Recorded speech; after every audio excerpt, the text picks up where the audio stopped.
Hello and welcome, fellow awesomeologists, to Awesomeology. I'm Sue. And I'm Ben. And in this episode, we'll be talking about that big word, purpose, and how we can find it in the work we do. Yes, we are Woohoo! back. Woo! I always get so excited talking about this book project as we have been discussing it for the year. And I mean, we made the big promise first episode of this year, not Right. the last episode, Right. but the last episode like this, that we're going to write a book. And then we got to actually do the work of figuring out how we were going to do that. Mm-hmm. And every time we talk about it, it gets more exciting for me. Right. And we have an outline, Such a big deal. such a big deal. I mean, we went from zero to something. Yeah. We went from zero to idea to talking about it to words, outline. words on a page. Words. So we have an outline and we have words on a page. So Yeah. I've written maybe a page and a half. Sweet. I know. So it's real. And it feels amazing. And we wanted to start talking about where this seems to be heading. Yeah. And that we are talking about purpose in three big buckets, Mm-hmm. layers of like an onion, like an ogre and a parfait Right. and an onion. Yep. There's layers. I'll take the parfait. I'm hungry now. Thank you. Well, as we know, ain't nobody said I don't like me no parfait. So those three big buckets are your purpose as a human being, the purpose of the organization you're working in, and the purpose behind what you do in your job. Yeah. So So that's not big enough. no.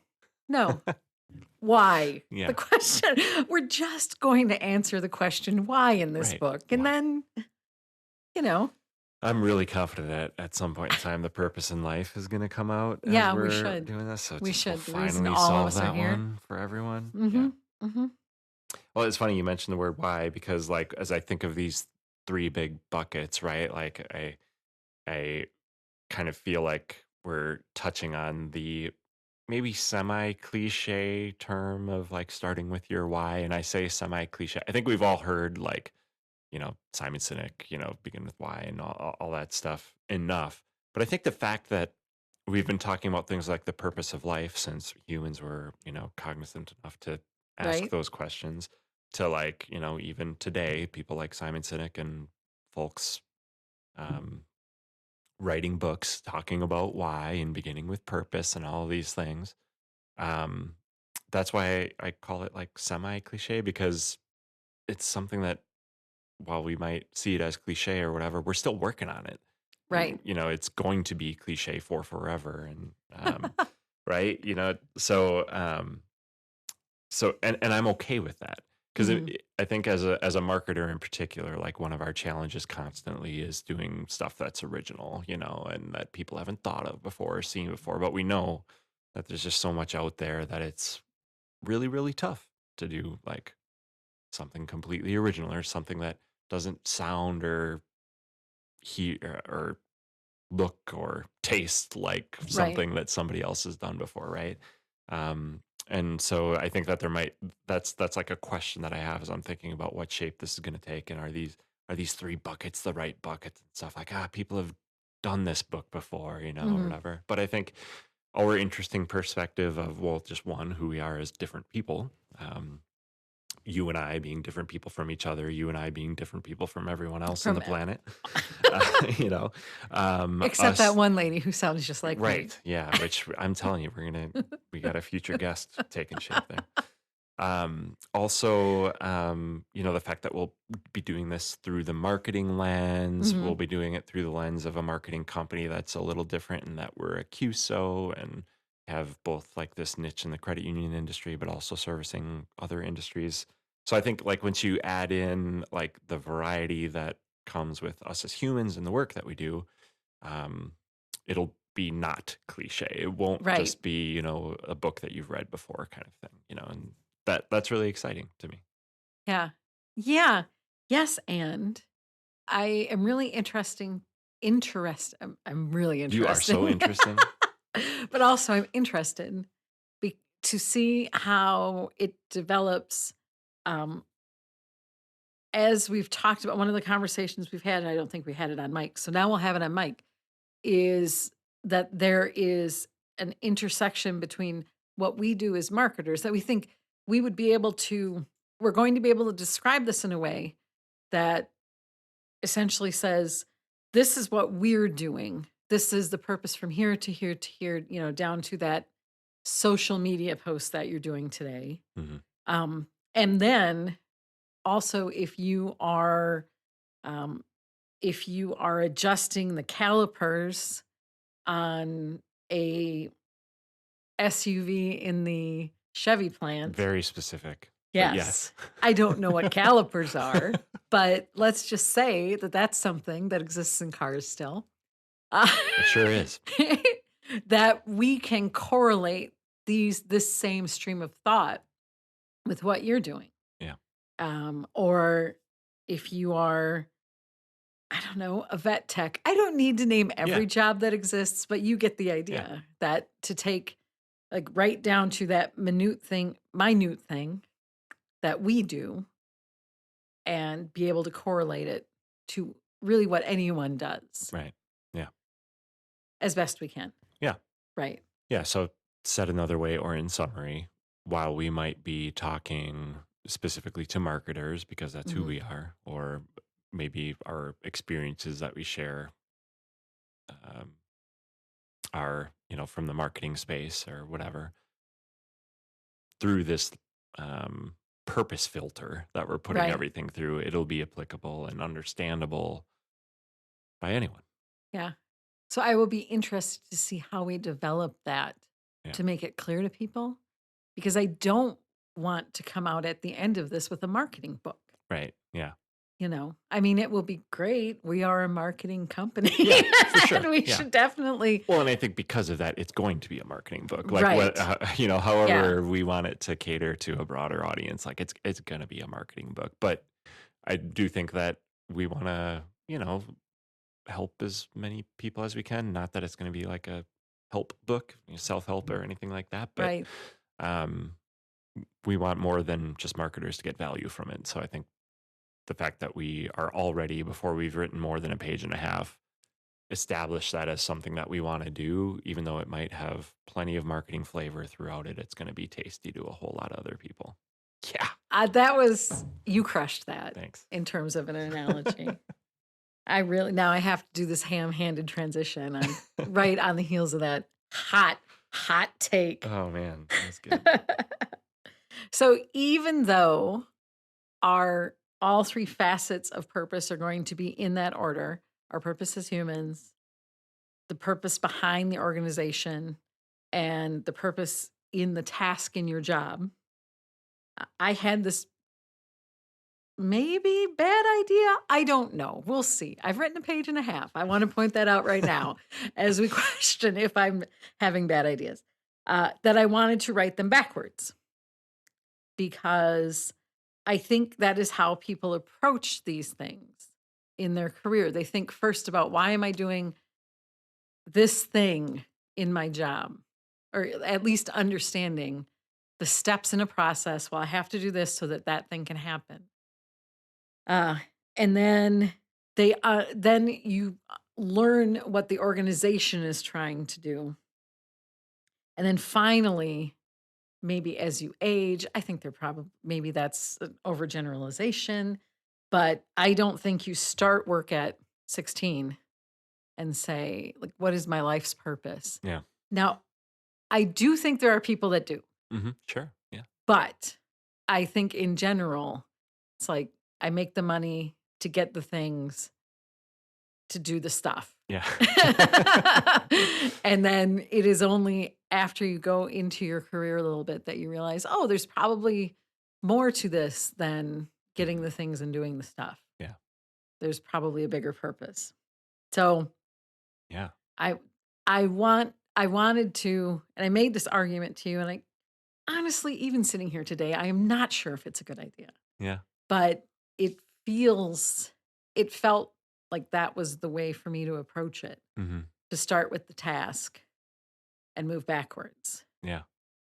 Yeah. And as unsure as you might be that it's a good idea or not, um, I stand by my response that it is a good idea. Before I dive a little bit deeper into that and uh,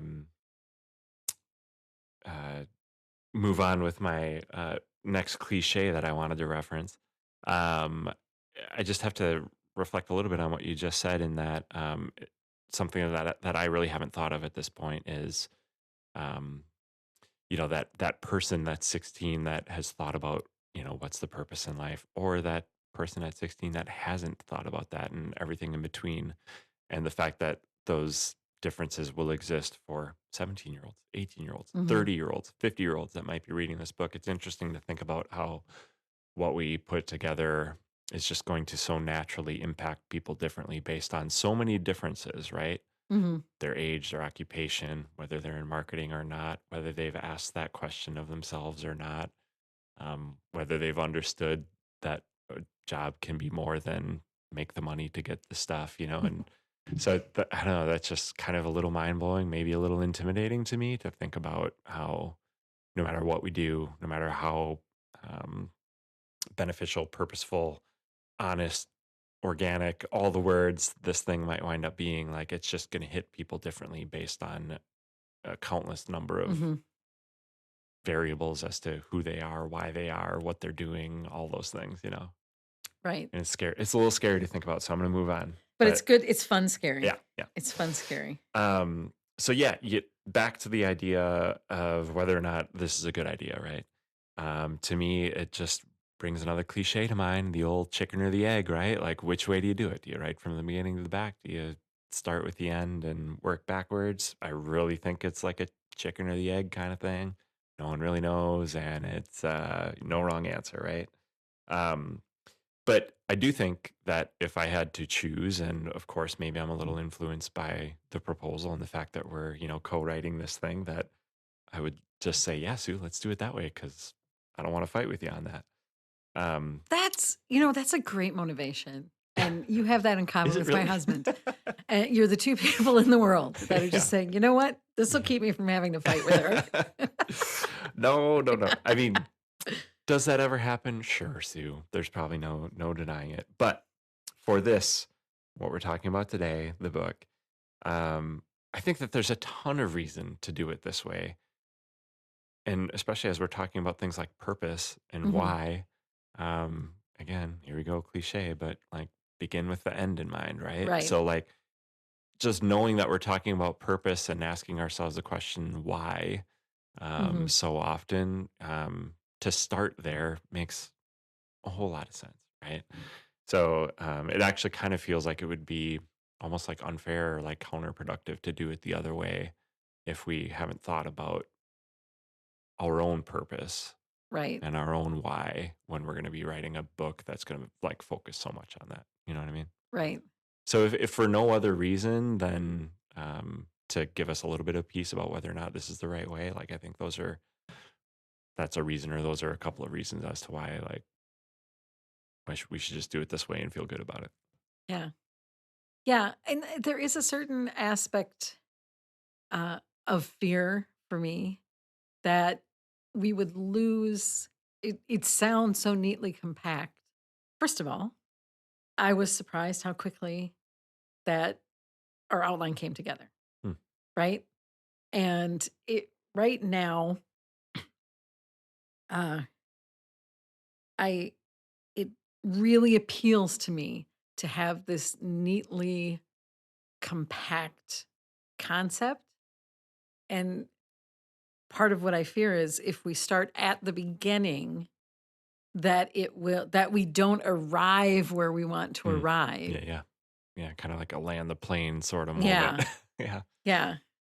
But also there is a quote from one of my favorite authors, Douglas Adams. Let me butcher it. And it's something like I didn't arrive where I planned to arrive, but think I think I'm where I need to be, Yeah. Okay. right? So there's this concept of maybe you planned on something, but you didn't get there, but you still ended up where you should be. Yeah, right. So Yeah. those are those two. Why don't I keep arguing this in my despite the fact that I have everything I need to just go ahead and Yeah. be fine. Yeah. Why am I not fine? Let's start there. That's for another show. That's a whole. Join us for our 16-hour miniseries. Yeah. Yeah. No, hey, if that's how we feel at the end of this thing, like, hey, we thought we were going this place, we arrived at this other, and we feel awesome about it, I'm down. I'll sign up for that, you know? Okay, good. Yeah. Because I think that's a possibility. For sure. Yeah, absolutely. Okay, well, it's worth talking a little bit about how we think you find purpose in each task, right? The task that you do for your job. hmm So, what does that mean for you? I'm really glad you asked. No, I'm sure you are. This this is a thing I think a lot about, and sometimes I'm a little hard on myself because I think people get. I have the perception that people have the perception that I overthink it, Mm, overthink the purpose of it. But in reality, no matter what we are trying to do as marketers, uh, I I believe that our first question should always be, why are we doing this? mhm, And I think that we get into a rut sometimes.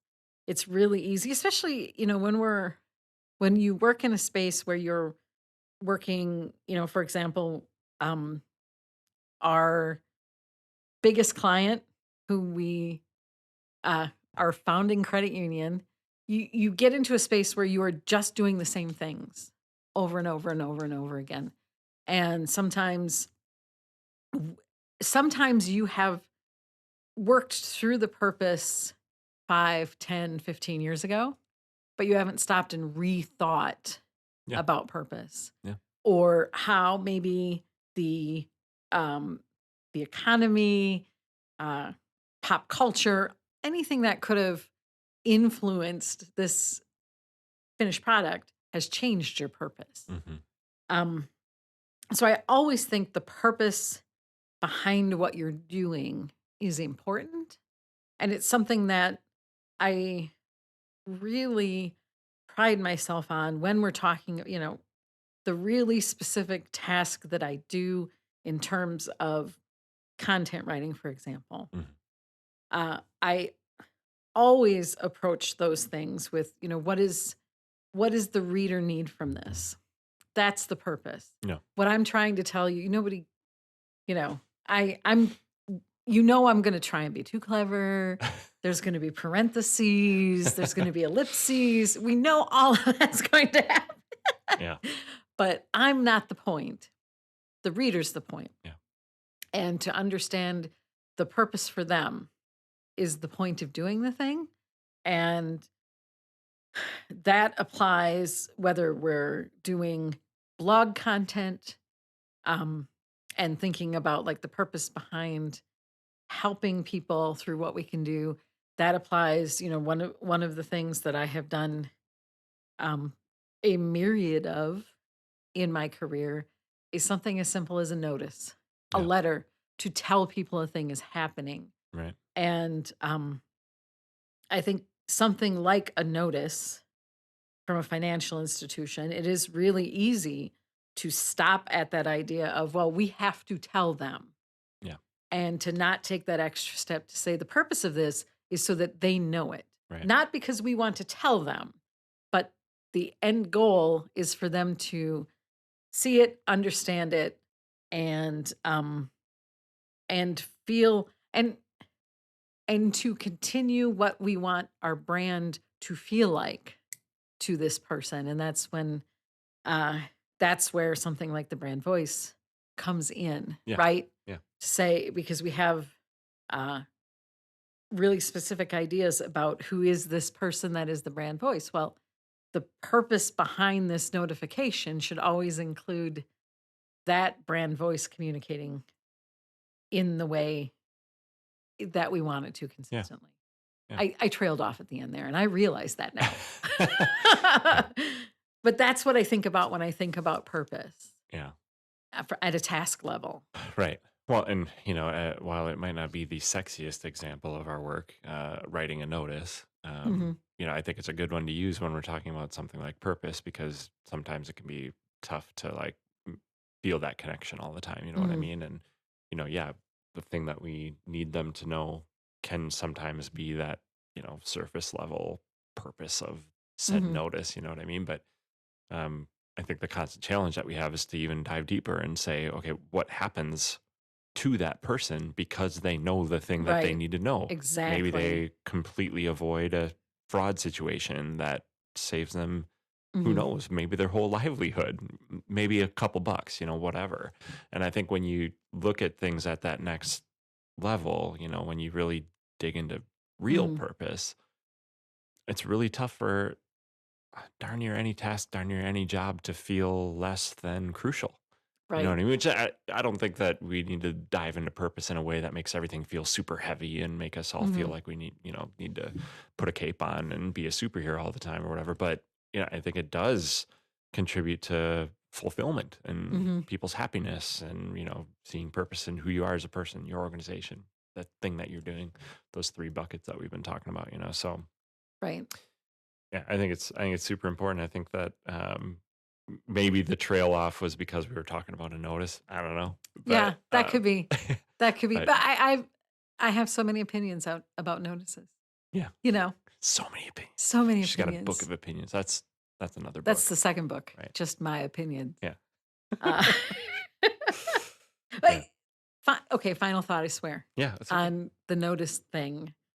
Just because this is one of those things that I think about a lot, and I don't know if I communicate to other people around me enough, which is to say, the reason I believe so strongly in applying purpose to those things is always remembering that there is a human being on the other end of that. Right. And so it is the purpose is multifaceted, which is apparently just a phrase I'm going to use a lot of. Um, yes, it is that we have to tell them a thing, but also to have consideration for what does that mean for them to get told it? Yeah. And from a practical level, what is actionable for them? And what does it mean emotionally? And I think that's probably the more important point I don't really communicate to people enough. Like there's an emotional level to everything we do. Yeah. And to find purpose in finding and reckoning with other people's emotion on something uh like a notice about how accounts are changing. Yeah. That might be I think what people don't realize is for us that is a practical thing to say this is what this is, that's what it's going to be. But we also don't know who is going to pick up that notice and where they are Yeah. in their journey. And like, is that notice me saying, here's what it is, that's what it's going to be, you have no choice? Um, is there this chance that that is like the last straw to somebody to Hmm. say, like, oh, my whole life is meaningless. I have no power. Like, you don't Yeah. want to be that person.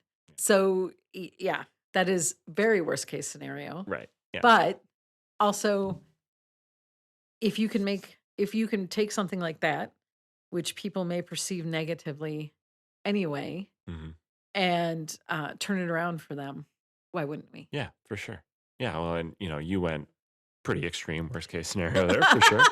But I mean, It's my gift. let's go worst case scenario from a business perspective, right? Like let's say things just haven't been ideal for that client or that Mhm. member, that customer, whatever. And yeah, this thing that you could just rattle off boilerplate and get it out so that people understand the very basics of what they need to understand.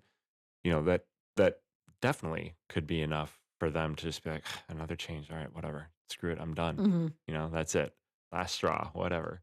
Even though and really, I think that it'd be really easy for that to happen in a case where the change is actually something that's good for them. But Right. because of the way that you wrote it, the way that it was presented, maybe the timing of it, who knows, a Mhm. number of factors. It could be that last straw kind of thing, and so, we're talking about like retention there.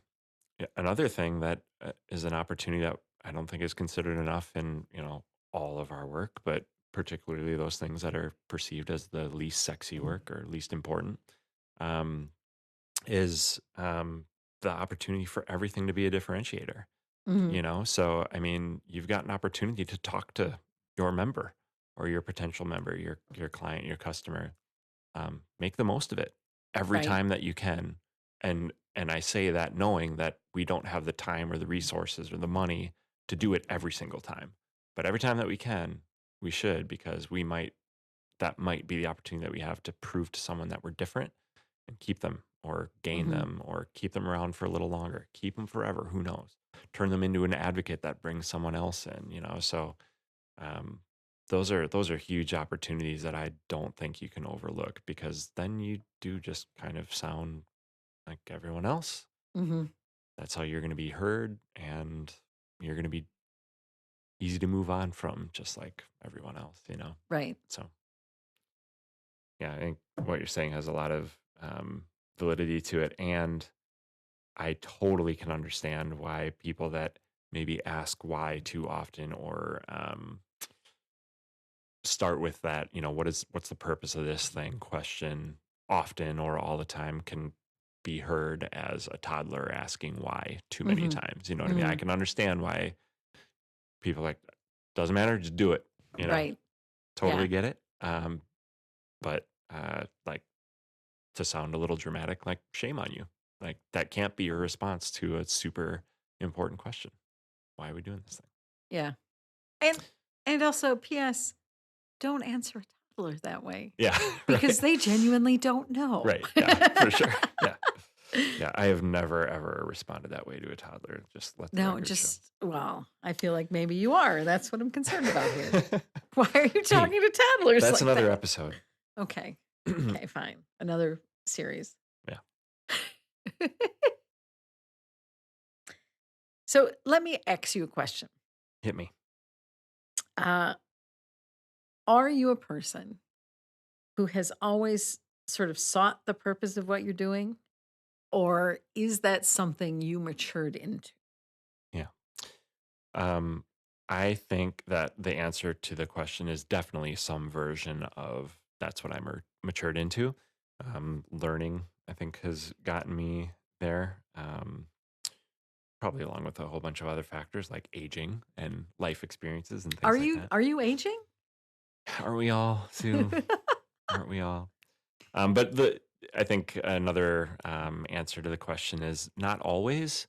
That hasn't always been something that I've done, and I think that it depends on the kind of work that I'm doing. I think that Mhm. there's some kinds of work that I've, you know, um, as long as I can remember, have felt real purpose in, and um, put that extra into it to make sure that the purpose was understood, and asked more questions, and all those things. But some of that not sexy work, I think, is the work that definitely earlier on in my career I was like, all right, dude, like, get the thing done. Mhm. Like, who cares, nobody cares about this thing. But then through some learning, through some life experience, probably even without me acknowledging it, me being that human on the other end of some of that stuff has made me realize, like, oh, like, that could have been better. Come on, X company, only to Yeah. like look myself in the mirror and be like, oh shoot, I actually do that same kind of crap. So yeah, so some version of learned, or grew into it, matured Mhm. into it, for sure. But like a category of work that I think I've um always, or for as long as I can remember, put a ton of purpose into, is like design and creative. Mhm. That fills my heart, fills my cup, makes my Right. brain happy. Um, that's something that I think is a strength of mine, right? Like, connecting something visual to what somebody's trying to do by creating that thing, and so it's just more easy and natural for me to do that. And I think that's why we have different kinds of people on our teams Hmm. and why organizations have different kinds of people that make them up, because there are other people that probably see the stuff that I put a lot of extra thought and care into and are like, they have the just do the thing, like who cares kind of Right. feeling about it. You know what I mean? Let's make sure that this notice is exactly what it needs to be. Yeah. You know what I mean? Yeah. So, yeah. How about you? I, well, I am definitely a wire. You know that. Yeah. Um, I, and so as I try and think back, um, I, I am confident that for as long as I had to do anything, Hmm. right? Like from chores for my parents all the way into the working world, there is something innately in me that wanted to know maybe not the larger purpose, but at least why this way or why this thing or why am I doing this thing right now as opposed to that thing? Yeah. And just really being that toddler that it's like, why? Yeah. Why are we doing that? And I also know that that helps me learn, right? So when we look at something like a procedure, which I'm a real fan of, the procedures that help me learn to do something and not have the procedure in front of me are the ones that say you're going to do this because this leads to the next step and that leads to this step and and they are rather than just do this. So I know it's asking why is a way I learn. Yeah. And so uh I I am confident that throughout my entire life that is a thing I've done. Now the higher purpose part of it, I think um I I think I have never been as clear with it as I am now, right? But it has always been there because I am someone who has for a long time questioned like my larger purpose in the world Sure. Yeah. and never really been one to take the simple answer on something and like you get the job to make the money to buy the things like that has never been part of my worldview. Yeah. It's more it's always been and I on, thinking back to when I was much younger to the level of, like, I remember thinking, like, how famous this is so I hate to admit this and then have it recorded. How famous can I be, right? Yeah. How big can my life be? Rather than, "Ooh, wouldn't it be nice if I could reach that?" It was like, "How big can this be? Yeah. And what is this huge purpose that is grander than something else for other people?" Hmm. Yeah. So, Peeling back a little curtain on Sue Campbell there. I yeah, like it. yeah, that's embarrassing, but, plenty of I bring, as you know, plenty of delusion at any point. Delusion, vision. Yeah. I like to think that those are really interrelated, Yeah. delusion and Yeah. vision. Oh, yeah. Right. Yeah. Yeah. Wow. That's, gosh, I don't even know where to go. Yeah. No, I really I screwed up the whole flow by being a delusional mess for just a minute, and you're welcome Yeah. Thank you. by that, by Thank the you. way. Thank you. Yeah. Yeah. It's Well, all for the likes, bro. you know what? Yeah. Right. Right. I guess maybe what I'll just say to put a button on that is I think that the people that have had those moments in life that maybe have made them ask why at a time when they wouldn't have typically, or um, have the vision or the delusion to expect more of themselves, or, um, you know, try to get to some other place, are the lucky ones. And the people that haven't had that moment, either, I don't know, the time just hasn't come Mhm. for them yet. Something else in life hasn't happened to maybe force them into it. Or they're just, I don't know, going to be bummed living a life without Yeah, feeling that. Because yeah, while it might make some things messy because it raises a whole bunch of questions inside your brain and makes you look at things in ways that you never did before.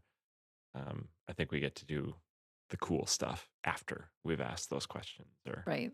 had those thoughts. So Yeah, that's a nice way to summarize it. yeah, I like how and you didn't just do that now. I think you do this is maybe one of your great gifts, how you do manage for the people listening to the two of us talk, meetings and other places, to reel me back down and to be like, no, as you can see, everyone, she's really quite sane. And I love that about you. So I am thank you. so happy to help. So happy to. Well, before we give away the whole book, Right. Which will especially, be a challenge for like every episode of this yeah, thing. yeah, But that's okay. We did for the listener, we did talk a little bit about that. Like, as we're talking about the podcast, like how much do we share? How much do we not share? And I think that we'll just get more comfortable with knowing what that is as yeah, we go. And part of the reason we're doing it this way is to have some of this natural, maybe open-ended, unplanned conversation while it's recorded to help us develop some content. So that's all right, part of the plan too. So yeah.